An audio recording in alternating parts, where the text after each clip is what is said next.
Have you ever felt like you're your own worst enemy?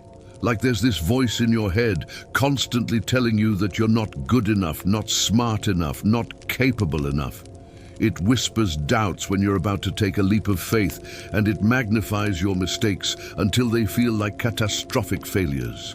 Well, I'm here to tell you that you're not alone, and that voice, that internal critic, is the greatest opponent you will ever face. But the good news is, it's a battle you can absolutely win. Let's call this opponent the inner saboteur. It's not some external force trying to bring you down. It's a part of you. It's born from past experiences, from fears, from the criticisms we've absorbed over the years. It's a defense mechanism gone wrong, trying to protect you from potential hurt or failure by convincing you not to even try. It's the voice that says, don't apply for that job, you'll never get it, or don't ask that person out, you'll just get rejected. Its goal is to keep you safely tucked inside your comfort zone, where nothing changes and nothing grows. Think about it.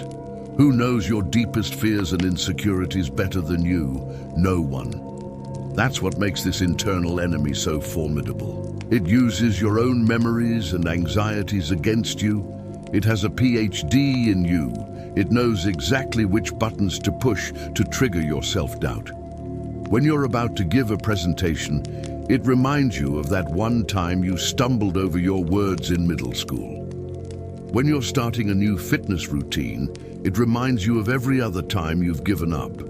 It's a master of psychological warfare, and its battlefield is your mind. So how do we fight an enemy that lives inside our own head? We don't fight it with force. Trying to punch your own thoughts is a losing game. Instead, we fight it with awareness, compassion, and strategy. The first step is simply to recognize it. You have to learn to distinguish the voice of your inner saboteur from your own true, authentic voice. When you hear that negative, limiting thought, don't just accept it as fact. Pause and ask yourself, is this really true? Or is this just my saboteur trying to keep me small? Give it a name, seriously. Call it gremlin or the critic or whatever you want. Personifying it helps to separate it from your identity. You are not your negative thoughts. When that voice pipes up, you can say, the critic is back. Thanks for your input, but I've got this. This simple act of acknowledgement creates distance. You're not arguing with it. You're observing it. You're taking back your power by recognizing it for what it is. A pattern of thought, not an undeniable truth. The next step is to challenge its claims with evidence. Your saboteur is a liar, but a very convincing one. So you need to become a detective of your own life. When it tells you you always fail at everything, you need to counter it. Is that really true? What about the time I successfully completed that difficult project at work? Or the time I learned how to cook that complex recipe? Or the time I was there for a friend who needed me? Keep a brag file or a success journal. Write down every single accomplishment, big or small. When your inner critic attacks, you can open that journal and present cold, hard facts that prove it wrong.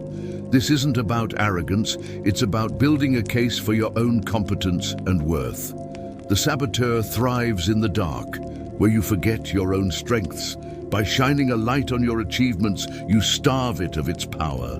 You're replacing the false narrative of I'm a failure with the true narrative of I am capable, I learn from my mistakes, and I have a track record of success.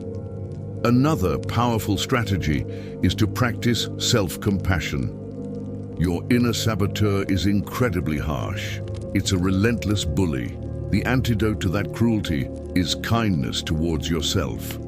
Imagine your best friend came to you with the same fears and doubts. Would you tell them, yeah, you're right, you're a total loser, you should just give up? Of course not. You'd offer them support, encouragement, and perspective. You need to learn to become your own best friend. When you make a mistake, instead of letting the saboteur berate you, treat yourself with the same compassion you would offer a friend. Say to yourself, Okay, that didn't go as planned. What can I learn from this? It's okay to not be perfect. Everyone makes mistakes. This isn't about making excuses. It's about fostering resilience. Beating yourself up drains your energy and makes it harder to get back up. Self-compassion refuels you and gives you the strength to try again. Now, let's talk about action.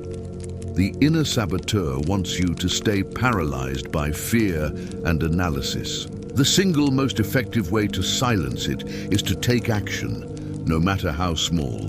It's what Dr. Brené Brown calls getting in the arena. Your saboteur can scream from the cheap seats all it wants, but it has no real power once you're actually on the field playing the game. Feeling afraid to start a new project? Just open the document and write one sentence.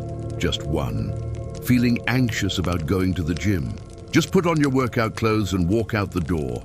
These small, manageable actions build momentum. They prove to your brain that you can do the thing you're afraid of. Every small step you take is a vote of confidence in yourself and a direct defiance of the saboteur's narrative.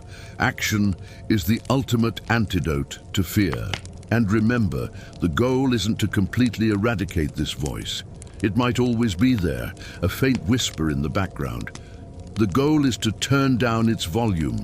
The goal is to make your own voice, the voice of courage, of hope, of self-belief, so loud and clear that the saboteur's whispers become insignificant background noise.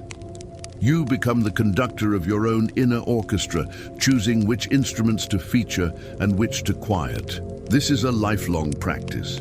There will be days when the saboteur's voice is louder than others. That's normal. The key is not to get discouraged. Just return to your strategies, recognize the voice, challenge its claims, show yourself compassion, and take a small, brave step forward. Your greatest enemy is inside your head, but so is your greatest ally. It's you. It's your authentic self, waiting for you to listen. It's time to choose which voice you're going to follow. And here's the most important truth. The inner saboteur only has power if you give it your attention. Every second you obsess over its warnings, every moment you let it dictate your decisions, is a second you surrender to fear. But the moment you redirect your focus on action, on growth, on what you can do, that voice begins to shrink. It loses its grip. You reclaim authority over your own mind. Think of your mind as a garden. Left untended, weeds of doubt and fear take over, but with consistent care, watering your self-belief, planting seeds of discipline, nurturing courage, the weeds lose space to grow. Your inner saboteur thrives in neglect. It starves when you cultivate awareness and resilience. Remember, this isn't about becoming perfect or never feeling fear. Courage is not the absence of fear, it's acting in spite of it. Every time you take a step forward, no matter how small, you send a signal to your brain that you are in control. Fear is just noise. Progress is proof. You are capable of far more than you've ever imagined, but only if you refuse to let your own thoughts sabotage your potential. And here's the paradox. The same mind that can deceive you, that can fill you with doubt, is also the same mind capable of immense creativity, insight, and strength. Your inner saboteur is not an invader. It is a mirror. It reflects your vulnerabilities, but it also shows the very places where you can grow, where you can rise stronger than before. You just have to learn to look at it with clarity and intention. So today, make the choice. The next time that voice whispers, "You can't," answer with, "Watch me." Every step you take, every action you complete, every compassionate word you offer yourself is a declaration. I am the author of my life. I am not controlled by fear.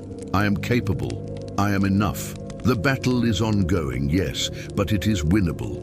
You are not just surviving this inner war. You are learning, adapting, and mastering it.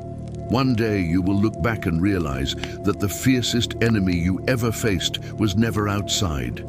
It was inside. And you didn't just survive it, you conquered it. Your inner saboteur may always whisper, but now You hold the microphone.